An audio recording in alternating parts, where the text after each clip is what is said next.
UFC 291, Dustin Poirier versus Justin Gaethje 2.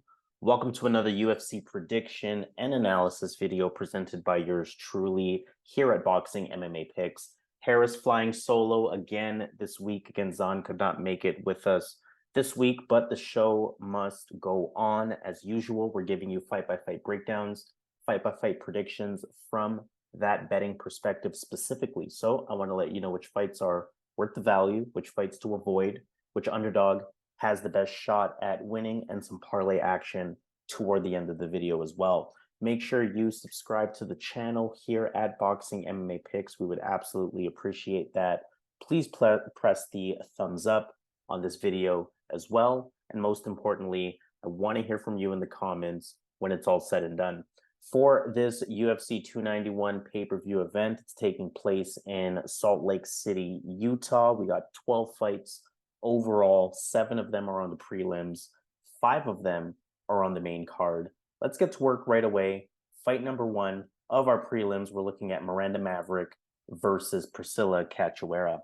Women's flyweight fight here. Maverick had that unanimous decision loss to Jasmine Jasudavicius. That was back in June. She's improving her striking. She will throw combinations. She is willing to engage. Good pace, good activity. Stand-up is still subpar, in my opinion. Not really the highest IQ. Not really the best defensively. Not really the best movement either. She does have a good ground game, though. Good wrestling, good grappling. Great pressure and control when she's on top. Great ground and pound to go along with that. Unfortunately, defensively, not really the best. Not the best at handling that forward pressure from her opponents. Just 42% takedown defense to go along with that. So she definitely has some holes in her game, but still just 26 years old, still improving on a fight-by-fight basis. She's taking on the dangerous Priscila Cachoeira, who is on a 2-fight winning streak at this point. She beat Ariane Lipski back in August, and that win looks good after Lipski beat Melissa Gatto in their fight. Priscila Cachoeira really just has that one style, but she's dangerous with it, right? She's a pressuring, brawling style of fighter. She's going to throw heavy hands. She's going to stay right in front of you. She wants the control center of the stage. Doesn't really try to set things up either, right? She just kind of stalks you down with her power. She's going to feint a jab here and there. She is going to throw a calf kick here and there, but usually it's all power at all times from Priscila Cachoeira. She is a liability on the ground. Doesn't really have the best takedown defense. Doesn't really have the best submission defense. Doesn't really have the best IQ on the ground in general. I do feel okay with her cardio, despite her aggressive style. At the very least, I feel, okay with her ability to be dangerous throughout the entire fight, not just early in the fight, but also in that third round. I think the key stat in this fight is going to be Priscila Cachoeira's 65% takedown defense. She has given up a lot of takedowns, or not a lot, but she has given up takedowns in nearly every fight she's been in. So it shows that her opponents can get her down when they look to do so. I'm looking at this sort of one of two ways. Either Maverick, she's going to land takedowns throughout the fight. She's going to win an easy unanimous decision. Or Maverick is going to struggle to land that takedown, and she's going to have a hard time on the feet dealing with Priscila Cachoeira. So, that means either way, I don't think Miranda Maverick can be put on parlays here. I think, big favorite, minus 300. This is definitely a trap. Do not put money on Miranda Maverick in this one, regardless of if you think she gets it done. And technically speaking, good value on Priscila Cachoeira as an underdog, right? Again, regardless of the result. Maverick, of course, is the smarter pick. Cachoeira has a bit of a wide stance. Maverick likes that single leg takedown, so the takedown attempts should be there. But I just can't trust Miranda Maverick in such a short time after having a disappointing performance against Jasmine Jasudavicius. So I think that Cachoeira potentially lights her up. I think that Maverick is going to have trouble with the takedowns. I think Priscila Cachoeira is going to give her some problems on the feet. And I'm going to start things off with an underdog. I'm going Priscila Cachoeira to get the job done in that one. Fight number 2, Matthew Semelsberger versus Uros Medic. For Semelsberger, split decision loss to Jeremiah Wells. That was back in April. Decent with the stand-up, solid kickboxing, good combination with his hands as well. He has good power. likes to put the pressure on. Expect him to be, the fighter coming forward, not really afraid to engage. Continuous forward pressure, continuous pace. He lands just one takedown per fight. Good accuracy though at 70%. So it seems like he picks and chooses when he wants to resort to that wrestling. Takedown defense isn't really the best, however, from Semelsberger. He's tough though. He's a power puncher. He's also well-rounded again with the takedowns. One of those fighters that are really tough, definitely going to fight for your money. Uros Medic beat Omar Morales. That was 14 months ago. Good footwork from Uros Medic. He can move around the ring well, a lot of in and out movement, a lot of fakes and feints.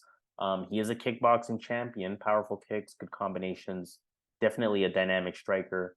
Don't really expect any takedowns from him, just 66% takedown defense to go along with that. He's much more of a striker than anything else. And to that point, I do think Medic is the more talented striker here, the more dynamic striker, the striker who is going to be capable of more in this fight. But unfortunately for Medic, I think that's really the only advantage that I give him for this fight. On top of that, with Semelsberger's come forward type of style, he should be more than capable of at least keeping up with the striking. I think Semelsberger can capitalize on takedowns here as well. Like I mentioned, Uros Medic, just 66% takedown defense, nothing special. And Semelsberger, of course, has that high takedown accuracy. He should, from a game plan perspective, look for those because those takedowns should be there for him. Overall, I expect Semelsberger to bring the toughness, to use his power, to use, the willingness to engage, to use the takedowns, to just use that full arsenal of MMA to his advantage, and pull this one out over Uros Medic. I mean, it could be a close fight, should be a close fight. Uros Medic definitely has some advantages with the striking. Semelsberger is not like he spams takedowns, so I can see where there could be value on Uros Medic here, but I do think, again, Semelsberger, the better MMA talent, should get the job done from that perspective. Third fight of our prelims, CJ Vergara versus Vinicius Salvador. Vergara beat Daniel Lacerda. That was back in March. Expect forward, consistent pressure from him. He has a good jab, has a decent counter straight, solid counter punching in general. Got to respect the power as well. You see his record there, 11-4. 7 of those 11 wins are via KO, TKO, including his last fight. His movement looks improved. Doesn't really have to force forward pressure by any means. Don't expect any takedowns from him. Also, not really the best off of his back. He does have a decent 72% takedown defense, but he's been taken down at least once in all of his 4 UFC fights. So that's not necessarily the best sign in terms of being able to defend those takedowns. Luckily for him, that might not matter in this fight. But with CJ Vergara, he's one of those fighters who's going to be a tough out against anyone, right? We saw him survive in that last fight. We saw him finish the fight in the following round. So that toughness is there, that effort is there, and it's always going to be there with a fighter like CJ Vergara. For Vinicius Salvador, he had that unanimous decision loss to Victor Altamirano. That was back in March. 14 professional wins, 13 of them are via KO, TKO. He's a southpaw. He's smooth on the feet. He's loose. He's relaxed. A little bit unorthodox. Good, continuous forward pressure. Has that high pace going on with his style as well. He's a bit of a crowd pleaser. A bit of a showboater. Kind of think early Michel Pereira type of antics. Those are some antics that he still does in his fights. And that could potentially cost him here. I actually like CJ Vergara a lot in this spot, especially with these odds here at -155. And the reason for that, I think Vergara faced a similar style of opponent in his last fight, with respect to facing a striker with good movement, with dynamic striking. That said, I don't think Vinicius Salvador is the type of threat that CJ Vergara's last opponent, Daniel Lacerda, is. Right. So I'd expect a similar style of fight, minus Vergara getting hurt the way that he did in his last fight.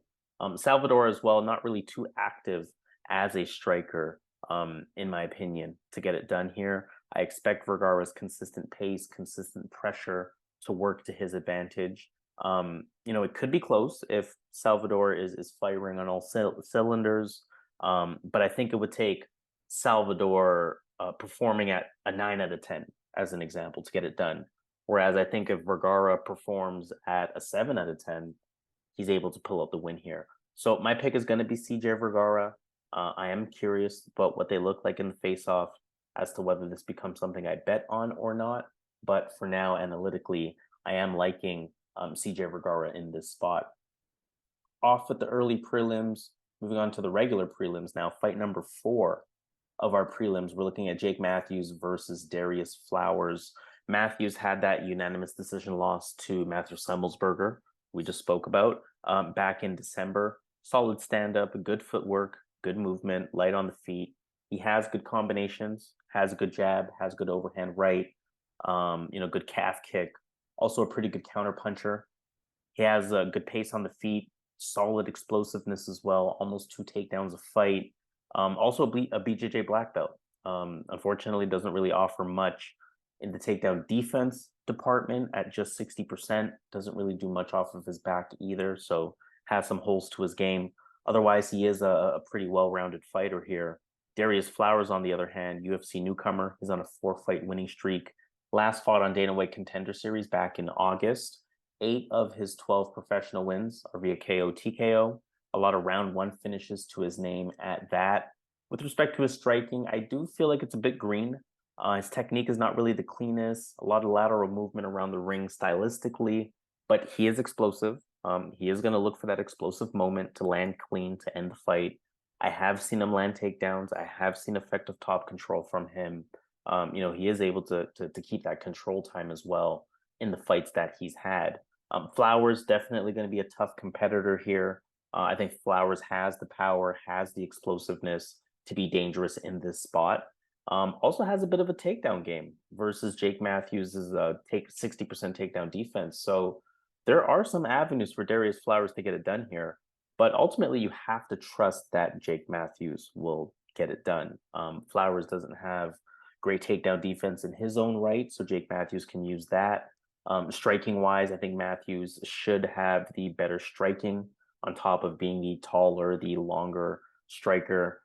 Plus that experience factor, right? The level of competition factor and the debut factor for Darius Flowers. We say it all the time here on this channel. Fighters in their debut, they're potential liabilities. They usually don't perform the way they need to. An upset wouldn't surprise me, but I think that Jake Matthews will get back into the win column after this fight. Let's talk about fight number 5, Roman Kopylov versus Claudio Ribeiro. Kopylov is on a 2-fight winning streak. He beat Punahele Soriano back in January. He's a southpaw, disciplined striker, good striking IQ. He's going to fight at distance with good movement, really patient with his striking as well. So he's going to set things up really well. Good long jab, good calf kick. Does have some striking speed, good combinations, good fluidity to his striking. Good takedown defense as well at 89%. Expect him to be able to keep the fight standing. And he doesn't do it often, but he can also land takedowns in his own right. He is Dagestani. He trains with Dagestanis. So we can't forget that factor from Roman Kopylov, even though he very much is a striker. Claudio Ribeiro, on the other hand, beat Joseph Holmes. That was back in May. Muay Thai and boxing are his introduced backgrounds. He has sharp calf kicks. He's bouncy and patient on the feet. I noticed he's going to do a lot of fighting from the outside, almost play that counter-puncher role in some ways. But he is super explosive. He has power. His hands are a little bit wild. But nonetheless, he's going to try to pump out that jab to find that timing, to try to bait you in, again, to the point of being a really effective counterpuncher. I'll keep the analysis on this one pretty short. I like Roman Kopylov in this spot as long as he can avoid the danger. Of course, that's a big if, because Claudio Ribeiro can be explosive, can be dangerous, can be fast, can be an effective counterpuncher. But Roman Kopylov, he should be the cleaner, smarter striker here. I think it's one of those fights where Kopylov should be up on the scorecard virtually the entire time. Again, regardless of what happens in this fight. That said, of course, there is that legitimate power threat and that puncher's chance on the side of Ribeiro. Just not enough for me to pick him. So I'm going to side with Kopylov to get it done. This is a fight that I would consider putting on a parlay, maybe on a long shot parlay. I think there's some pretty decent value on, you know, if these guys fought 10 times, I would imagine Kopylov wins, 8 times out of 10. It's just a question of, is this fight going to be um, the 2 of 10 times that Ribeiro gets it done? It is possible, but I think more times than not, Kopylov wins a matchup like this. Moving on to fight number 6, we're looking at Derrick Lewis versus Marcos Rogério de Lima. Heavyweight fight, so right away we're going to say heavyweight beware. Anything can happen in this one. Derrick Lewis on a 3-fight losing streak at this point, and to that point, I mean, he's on the prelims now, right? I mean, this is a fighter who was a main card staple for a very long time, but 3-fight losing streak at this point. He lost to Sergey Spivak back in February. We know Derrick Lewis's MO. He's a big striker. He's a patient striker. He has that touch of death power, especially as a counterpuncher. If you overcommit, he's going to catch you. He controls the center of the octagon. He's going to look for that big overhand right. His takedown defense is not great. His ground IQ is not great either. Doesn't really have the best chin. And I think that's something that doesn't get talked about enough with Derrick Lewis. Doesn't really have the heart or the best will to continue to fight. That will to win. Once he's in a compromised position, he's either going to land that Hail Mary punch where he has the touch of death power to be dangerous, or the fight's going to be over for him, shortly after that. So, I mean, Derrick Lewis, we're going to have to see where he's at, right? 38 years old, 3-fight losing streak. We're going to have to see where he's at. But he's facing a 38-year-old in his own right, Marcos Rogério de Lima. Unanimous decision win over Waldo Cortez Acosta back in April. He's on a 2-fight winning streak. He's introduced as a striker, very explosive with his hands, good kicks, good calf kick, very dangerous, especially early for anyone, really. Look for forward pressure, look for nasty kicks, nasty combinations. The boxing is pretty clean as well. He can also land takedowns, 1.3 takedowns per fight, 47% on the accuracy side of things. He can keep guys down. He can, stay in control on top. He has decent ground and pound. Don't underestimate his grappling by any means either. The thing with him, cardio has been a concern in the past. It has looked a bit better, but it has been an issue, right? I mentioned Derrick Lewis. He just hasn't been looking good lately. The common denominator in his losses is, he's facing guys that are either as dangerous as he is, or guys that have more than a one-dimensional skill set. Technically speaking, Marcos Rogério de Lima falls into those categories. Like many Derrick Lewis fights, I think it's really whether up to he lands that shot or not. Rogério de Lima has 9 losses. Only one of them are via KO, TKO. So, I'm sure none of those opponents have the power of Derrick Lewis, but that tells you that Rogério de Lima has been fairly durable throughout his career, at least with respect to his chin, because I know he does have a number of, I think, submission finishes as losses. But at least with respect to the chin, he's been fairly durable throughout his career.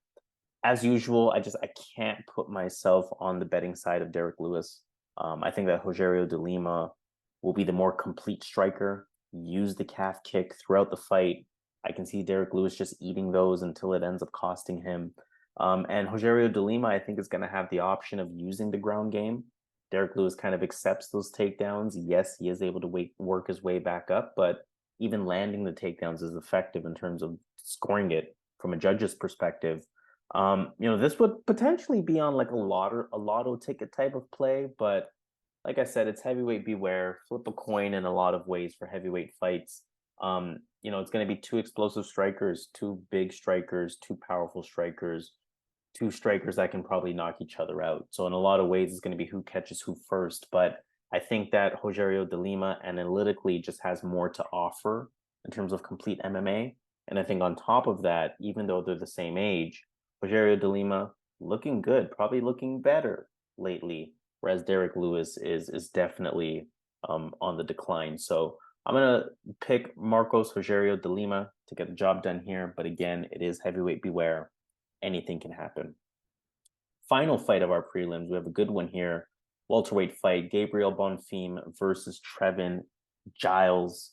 Giles had that split decision win over Preston Parsons back in March.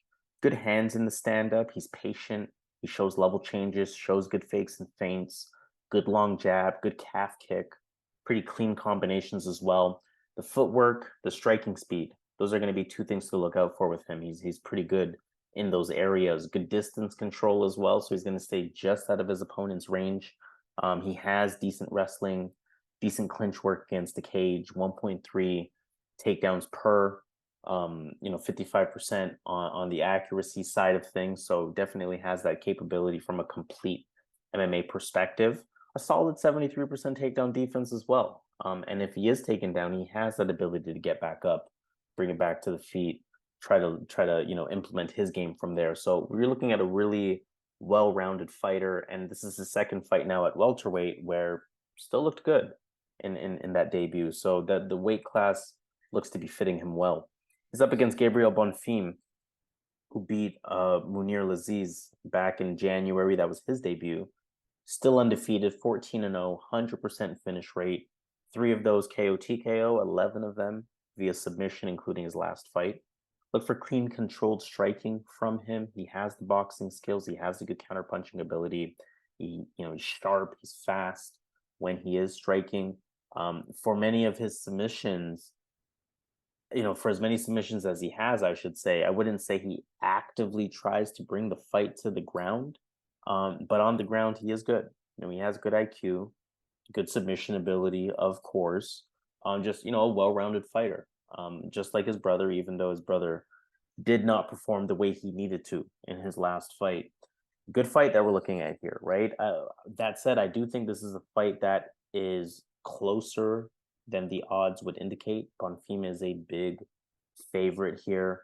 Both guys can do a little bit of everything. Striking might actually be 50-50 here. I think Giles probably has the wrestling, right? I think Bonfim has the grappling. So that's tough. That tells you that both fighters have capabilities in this one. I am expecting Bonfim to push the pace early. Both of these Bonfim brothers, they can get a little bit risky in terms of how much they try to force the pace. And to that point, I think in this fight, either guy can land. I think the only difference is that we've seen Giles finished before. Also, I think about Giles in his last fight. It was close, it was split, and the common denominator was his opponent was putting that constant pressure and pace on him. I think that could be a factor in winning rounds for Bonfim. This one, to me, a little bit of a trap, though. Again, Bonfim is a big favorite. You're going to assume the name looks good. He looks good as a prospect. He's 14-0. Of course, he's going to get it done. And then Trevin Giles goes ahead and beats him. That would not surprise me, right? So I do think it's a bit of a trap. I would say potentially stay away from this one from a betting perspective. That said, I do think Bonfim is a good pick. I think Bonfim should get it done. But just like we learned with his brother, got to be careful because he might not. So I'm going to pick Bonfim, but I'm going to advise against assuming that this is a lock, if nothing else. Let's move on to our main card. We have 5 fights on the main card. Pretty good main card at that. Fight number 1 of the main card, welterweight fight between Michael Chiesa and Kevin Holland. Chiesa hasn't fought since November 2021. He's on a 2-fight losing streak at that time. Last time we saw him, his stand-up was improving. He had better movement. He had an active jab hand. He was looking for those setups, much cleaner striking. We know that he has a really good ground game, over 3 takedowns per fight, over 50% from an accuracy side of things. His top control is really tight, really good at making positional improvements. He can keep his opponents down, and he has decent ground and pound to go along with it. Takedown defense, however, is not the best like we saw in his last fight. He gave up a lot of control time in that fight. I think it was against Sean Brady, if I'm not mistaken. And that's something to keep in mind going forward with Michael Chiesa, of course, as he's typically on the upper half of the division. So we're going to be taking on tough opponents. Kevin Holland beat Santiago Ponzinibbio back in April. Good kickboxing. Is going to use all of his length He's quick on the feet, solid striking IQ, good striking speed to go along with that. Effective sidekick to keep distance. Quick jab, like I mentioned, good counterpunch timing as well. He's going to mix up his offense really well. He's really dynamic in terms of his striking. He's also a good grappler. BJJ black belt, good ground IQ. We know his biggest weakness is his wrestling, more specifically his takedown defense, just 50% takedown defense. We know it's an area of his game that he's constantly working on, but we also know that it's an area of his game that will constantly be exploited. Holland definitely has a striking advantage here, quicker, more dynamic, taller, longer. He can do more with his striking, while Chiesa relatively basic in his striking style. Chiesa inactive for nearly 2 years, 35 years old at this point as well. So, I mean, it makes sense to me why Kevin Holland is the favorite. But I think Vegas kind of knows what they're doing here. There's a reason why Kevin Holland, with the name that he has, with the fanfare that he has, with the activity that he has, there's a reason why he's not a bigger favorite here, right? I think, unfortunately for Holland, I don't really like this matchup for him. I anticipate Michael Chiesa having the right game plan, which involves incorporating the takedowns, exploiting that weakness that Kevin Holland has, looking for the top control. We know that Holland is going to struggle against these kinds of fighters, and that path to victory is just too apparent to ignore for Michael Chiesa, especially with Chiesa coming in as an underdog. So I really like the underdog value here. I mean, we know the Kevin Holland script. He wanted to fight a Wonder Boy because there was going to be no takedowns involved, right? So you imagine a Chiesa who lands over 50% of his takedowns, who knows that Kevin Holland is going to be the quicker, faster, sharper striker. You better bet Chiesa is going to resort to that wrestling. Kevin Holland's probably going to be frustrated in this one, but that's going to lead to Chiesa getting at least 2 rounds if he doesn't get hurt. So Chiesa, I like the underdog odds here for him. I think his advantages are too big to ignore in this one. I don't think this is the best matchup for Kevin Holland. So my pick is going to be Michael Chiesa to start us off on the main card. Second fight of the main card, Tony Ferguson versus Bobby Green. Ferguson, 5 losses in a row now after he lost to Nate Diaz. That was back in September. At 39 years old, I mean, he's definitely past his prime. A lot of switch stance, still a very unorthodox striker, good punch kick combinations, borderline capoeira style. So that can kind of present timing problems for his opponents. His hands are accurate. The power is still a bit underrated. We can't deny that. Really good grappler as well, especially off of his back.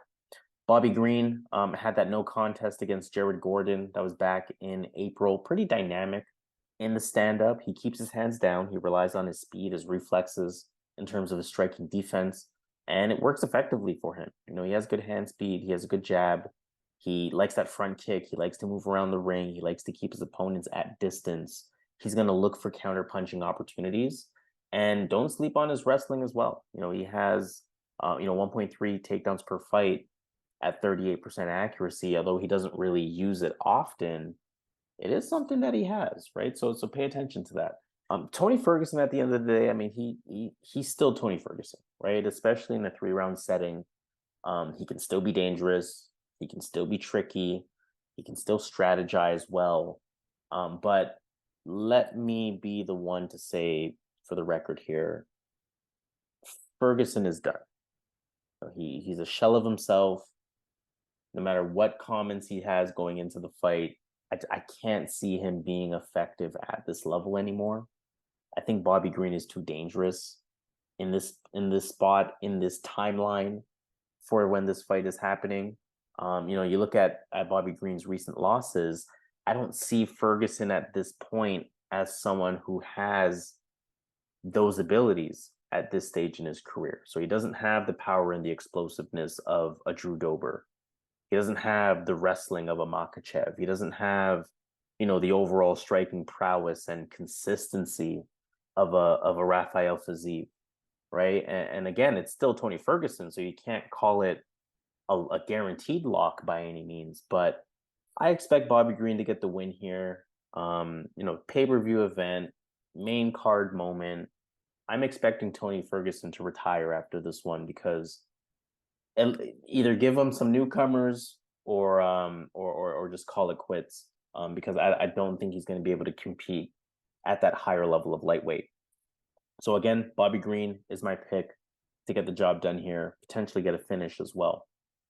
Third fight of the main card, let's talk about Stephen Thompson versus Michel Pereira.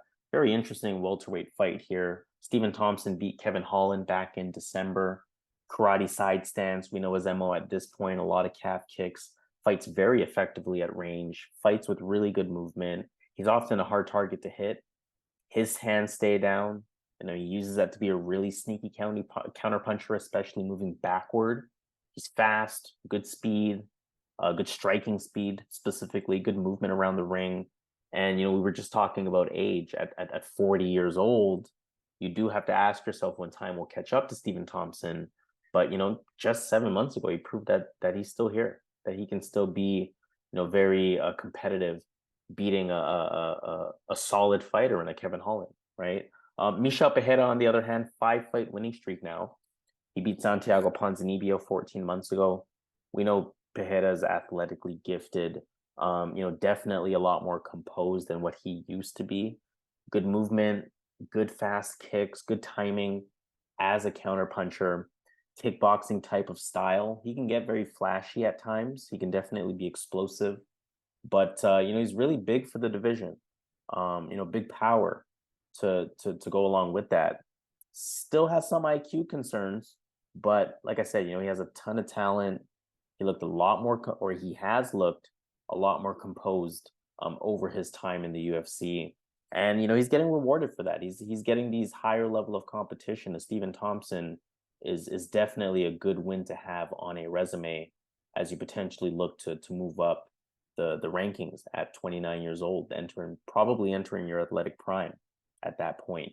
I think the key stat in this fight is going to be Stephen Thompson's 64% takedown defense versus 1.58 takedowns per fight from Michel Pereira at 55% accuracy. And I think the other key, the key X factor for this fight is going to be Michel Pereira's IQ and his game plan. I think we're looking at a fight where Pereira is super alive in that first round. Potentially looking for takedowns, being a dynamic, dangerous striker, potentially catching Wonderboy. Again, 40 years old. When is time going to catch up? We don't know until it happens, right? So that can definitely happen. But if he doesn't catch Wonderboy early, I can see Wonderboy taking over this fight in rounds 2 and rounds 3. Too much experience, too good at the type of striking that Pereira presents. And the cardio is a big advantage for Stephen Thompson here. I think the odds are pretty decent for Wonderboy. Minus 150. I kind of like what I see here. When you really break down this fight outside of the first 5 minutes, Thompson's likelihood of winning is like 95%, in my opinion. The only problem with calling him a lock by any means is that in that first 5 minutes, we don't exactly know what's going to happen. But I would roll the dice there at these odds, seeing minus 150 or some good value here. I think it's likely that Thompson is able to avoid that early threat. And like I said, if Pereira doesn't get it done in those first 5 minutes, it's probably a 95% likelihood that Thompson wins round 2 and round 3 from there. So I'm going Stephen Thompson to get it done. 40-year-old Wonderboy, still not done yet, still performing at a high level. Co-main event time, let's talk Jan Błachowicz versus Alex Pereira. Interesting light heavyweight fight here. A fight that may have been for the title with what recently happened to Jamal Hill, but I'm sure this is the title eliminator in a lot of ways. Błachowicz had that split decision draw against Magomed Ankalaev back in December. For what it's worth, nearly everyone had Ankalaev winning that fight. But Błachowicz had some really good strategy in there that I'll talk about a bit later on. Błachowicz, patient striker, good counterpuncher. He has that one-punch power, but he's also really good at picking his shots, right? We saw him, to the point of his last fight, we saw him implement a very effective calf kick game in his last fight, to a point where he compromised Ankalaev's leg and clearly did enough to make it a draw. Good at coming in with combinations, good striking IQ, good jab, decent overall takedown defense, but he has given up, 5 takedowns in his last 3 fights. So got to be careful with that. Once he is taken down, not really the best off of his back. Luckily for him, that shouldn't matter in this fight. Alex Pereira lost to Israel Adesanya back in April. Good at coming forward, also patient, closes distance on his opponents really effectively. A good high kick, good body kick, good calf kick, good knees. I mean, we know his kickboxing background at this point. Good short hook, carries a lot of power with his striking. And, fighters are going to test that takedown defense. He's sitting at 73% takedown defense, which is not bad by any means. I mentioned this is a light heavyweight debut for Alex Pereira. I don't think he's going to have an issue filling the weight. He's still the taller, longer fighter in this one, and he may even be the bigger fighter when come fight time. I think we're looking at 2 patient strikers. It really could just be about who catches who first. We've seen Israel Adesanya clip Pereira in both of their fights. We could potentially view Pereira as being chinny as a result of that, but that may also be because of the weight drain. Whereas the extra 20 pounds in this new weight class, I think that's going to help him in this category. I don't think he'll be chinny as a light heavyweight, but we are going to have to see, because Błachowicz, has that power to be able to capitalize on that. Błachowicz can also capitalize on landing takedowns. We saw him actively use takedowns against Israel Adesanya, given that Adesanya was the better striker. To that point, I think Pereira will be the better striker, to no surprise. He'll be quicker, he'll be more dynamic, better movement, capable of doing more. Just so many variables to consider in this fight. I'm looking at, Błachowicz having that puncher's chance. If Pereira is in fact chinny, I'm thinking about Błachowicz implementing a takedown game like he did against Israel Adesanya. I'm thinking about the pressure and the better overall striking on the side of Alex Pereira. I'm thinking about potentially Alex Pereira's cardio, but I'm also thinking about the fact that it's a 3-round fight, right? So just a lot to consider for this fight. You have to think that Jan Błachowicz is the smarter pick here. I mean, it is his division. Both Israel Adesanya and Magomed Ankalaev, both of those fights showed that Błachowicz knows how to game plan for better strikers in different ways at that. Implementing takedowns against Izzy, implementing the calf game against Ankalaev and taking away his movement. It's likely that Jan Błachowicz is going to have a game plan here to deal with Pereira. But I'm going to make a bit of a gut pick here. So take that with a grain of salt. Something is telling me that Alex Pereira gets the job done in this one. Błachowicz, yes, he has a chin, but we've seen Glover Teixeira rock him just 3 fights ago. Knowing how close those two are, Glover and Alex Pereira, you can imagine that Teixeira is going to help Pereira devise a game plan to win the fight, or to potentially, find that opening that could hurt Błachowicz. I do think Pereira will be able to keep it on the feet. I do think the 3 rounds works in his favor. If this was a 5-round fight, I feel much more confident on the side of Błachowicz. But in a 3-round fight, I think that's going to significantly favor Pereira comparatively. So, again, a bit of a gut pick, but also with reason, the better striker, most of this fight occurring on the feet, Pereira potentially clipping Błachowicz. And if Glover Teixeira was able to rock him, imagine what Alex Pereira can do. So again, bit of a gut pick, but with reason, I'm going to go with the underdog, Alex Pereira, in this co-main event. Let's talk main event now. Let's talk Dustin Poirier versus Justin Gaethje for the BMF title, whatever that title is worth. Poirier beat Michael Chandler back in November. Southpaw, I mean, one of the best strikers in the UFC, particularly with his boxing. Decent striking defense to go along with that. Good head movement, good IQ, good movement in general, good counter puncher. He has really good combinations, high IQ combinations, and also has a steady pace with his striking.